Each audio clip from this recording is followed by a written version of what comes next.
नमस्कार दोस्तों, क्राइम तक में आपका स्वागत है। मुख्यमंत्री रेखा गुप्ता पर हमला हुआ, कई सवाल खड़े हुए।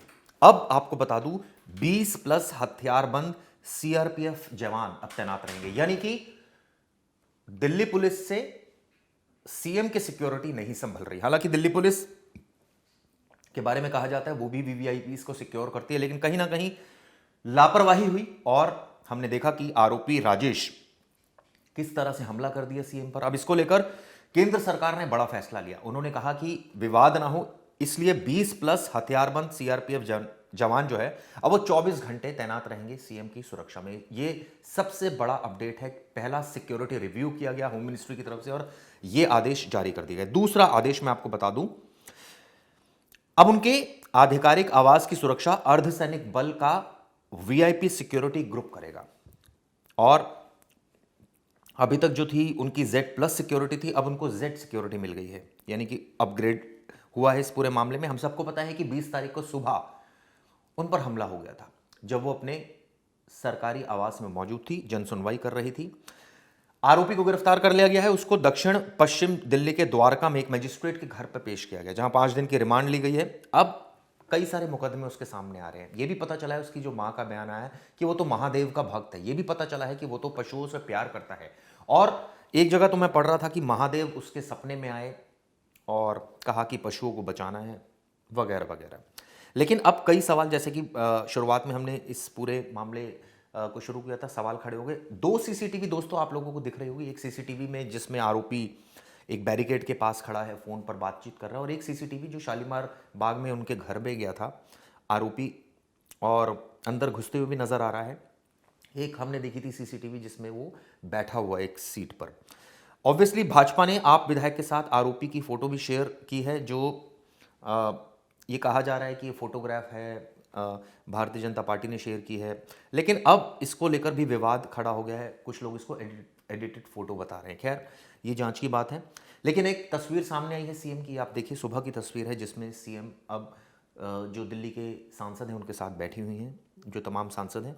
इसके अलावा आपको बता दें कि जिस तरह से हमला हुआ, पूरा सीक्वेंस क्लियर हो गया। दरअसल राजकोट में 17 तारीख की बात है, 17 अगस्त की, राजकोट से निकला था अहमदाबाद के लिए और वहां से इसने इंदिरा गांधी नगर एक्सप्रेस ये इसने पकड़ी थी ट्रेन, और ये उज्जैन आ गया था। उज्जैन में इसने महाकाल के दर्शन किए। 18 तारीख को काल भैरव गया।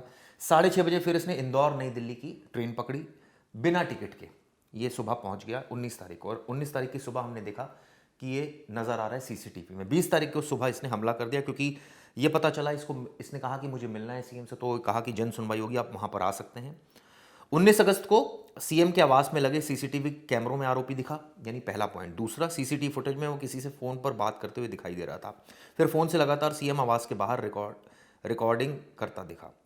एक और फुटेज में वो मुख्यमंत्री के निजी आवास से ऑफिस के अंदर बैठकर वीडियो रिकॉर्ड करता हुआ नजर आ रहा था। एक और फुटेज थी जिसमें वीडियो रिकॉर्ड कर रहा था, वो अंदर नजर आ रहा था, वो उस समय शालीमार बाग में मौजूद था।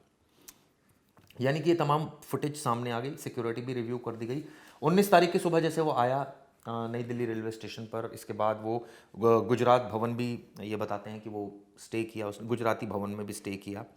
और उसके बाद अब स्थिति ये है कि आरोपी से 5 दिन क्या पूछताछ होगी। 5 दिन, जाहिर सी बात है, अब कई सवाल उससे पूछे जाएंगे। उसकी एमएलसी कॉपी भी सामने आ गई है, जो मैं देख रहा हूँ, जो आरोपी है। और 5 दिन अब क्या पूछताछ होगी, ये सबसे बड़ी बात है कि आरोपी अब ऐसा क्या जानकारी देगा पुलिस को, क्या उससे पूछना चाह रही है कि वो किस मंशा से आया था, उसका उद्देश्य क्या था, हमला क्यों कर दिया, नॉर्मल अपनी बात क्यों नहीं रखी उसने। ये पता चला पशु प्रेमी है, और ये भी पता चला कि उसको भगवान शिव का भी भक्त है। कई सारी चीजें इसमें अभी सामने आ रही है, जांच लगातार की जा रही है। एक और अपडेट इसमें में सामने आ गया है कि अयोध्या में बंदरों के लिए उसने अनशन भी किया था, यह भी जानकारी आई है।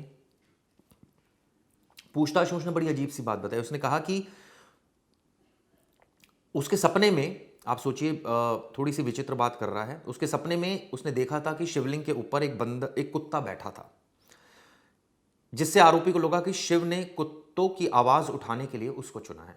उसने ये भी बताया कि कुछ दिन पहले उसने एक वीडियो देखा था जिसमें दिल्ली में कुत्तों के लिए शेल्टर होम बनाने की बात हो रही थी। अब इसी वजह से ये यहां पर पहुंचा और अपनी बात रखी इसने आकर। बात रखने के साथ साथ इसने बात ही नहीं रखी, फिर हमला कर दिया। आप सोचिए, यह भी पता चला कि आरोपी का अयोध्या आना जाना रहा है और वह इस साल मई में अयोध्या में बंदरों की सुरक्षा को लेकर अनशन भी कर चुका है। पशु प्रेमी है वह, राजकोट में भी पशु हितों के लिए प्रदर्शन कर चुका है। इस तरह की चीज़ें सामने आ रही है। इस बीच कल उसकी मदर का भी बयान आया था, उन्होंने भी कहा कि वो महादेव का भक्त है। उन्होंने कहा कि छोड़ देना चाहिए सीएम को। उनको कई सारी जानकारी इस पूरे मामले में निकलकर सामने आ रही है। गुजरात के राजकोट का रहने वाला 41 साल उम्र है, डॉग लवर है, बेघर कुत्तों को लेकर सुप्रीम कोर्ट के आदेश से दुखी हो गया था और वो दिल्ली चला गया था। ये भी बात सामने आ रही है।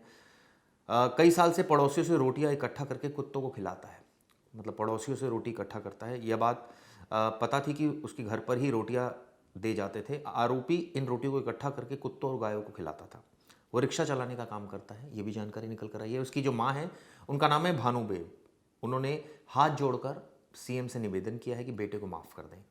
ये भी पता चला है कि उज्जैन वह महीने में एक बार उज्जैन जाता था, लेकिन उज्जैन से दिल्ली कब चला गया उनको नहीं पता है। इस तरह की जानकारी निकलकर सामने आ रही है। जैसे मैंने आपको रूट भी बता दिया, किस तरह का रूट था इस वीडियो के माध्यम से। ये भी बताया कि आरोपी अब रिमांड पर है। ये भी बताया कि उसका मकसद क्या है। उसको सपने में ये दिखा कि शिवलिंग पर एक कुत्ता बैठा है, तो उसको लगा कि हितों की रक्षा करनी चाहिए उसको। और इस वीडियो में मैंने आपको ये भी बताने की कोशिश की कि किस तरह से इस पूरे मामले में अब आने वाले दिनों में क्या होगा। सिक्योरिटी लैप्स तो है ही, तभी सिक्योरिटी जो है उनकी बढ़ा दी गई है सीएम साहिबा की। और मुझे लगता है बिल्कुल ठीक डिसीजन लिया गया है, क्योंकि आगे हमला ना हो। और जन सुनवाई को लेकर थोड़े से प्रोटोकॉल्स भी बनाए गए हैं।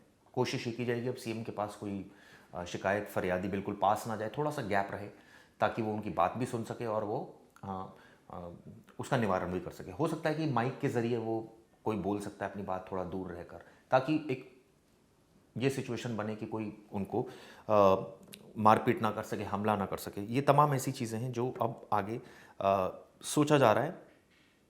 सांसदों के साथ जैसे मैंने बताया, उनको पहली उनकी मीटिंग हुई है और उनको जेड श्रेणी की सुरक्षा दे दी गई है। खैर, ये वीडियो दोस्तों आपको कैसी लगी आप बताइएगा। अपने जो व्यूज़ है उसमें बताइएगा कि क्या इसमें जो ये पूरा वाकया हुआ, क्या आपको लगता है दिल्ली पुलिस की गलती है? आपको लगता है कि इस मामले में जो सरकार ने फैसला लिया वो ठीक लिया? क्या आपको लगता है कि इस तरह से पशु प्रेम होना तो अच्छी बात है, सुप्रीम कोर्ट के फैसले से आप आहत है, लेकिन आप हमला कर रहे हैं सीएम पर, ये कितना जायज़ है? ये तमाम ऐसे सवाल हैं जो उठ खड़े हुए हैं। और नेचुरली सुप्रीम कोर्ट के जो आदेश पर भी सवाल उठा रहे हैं कई लोग।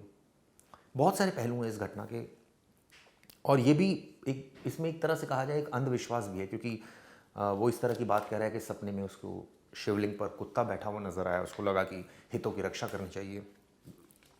ऐसी तमाम चीज़ें जो इस पूरे मामले में सामने आ रही है। लेकिन सवाल ये भी उठता है कि आरोपी का क्रिमिनल हिस्ट्री भी है जिसे नकारा नहीं जा सकता, यानी हैबिचुअल क्रिमिनल है। खैर, आपको इस पूरी घटना से क्या सीख मिली आप बताइए। धन्यवाद।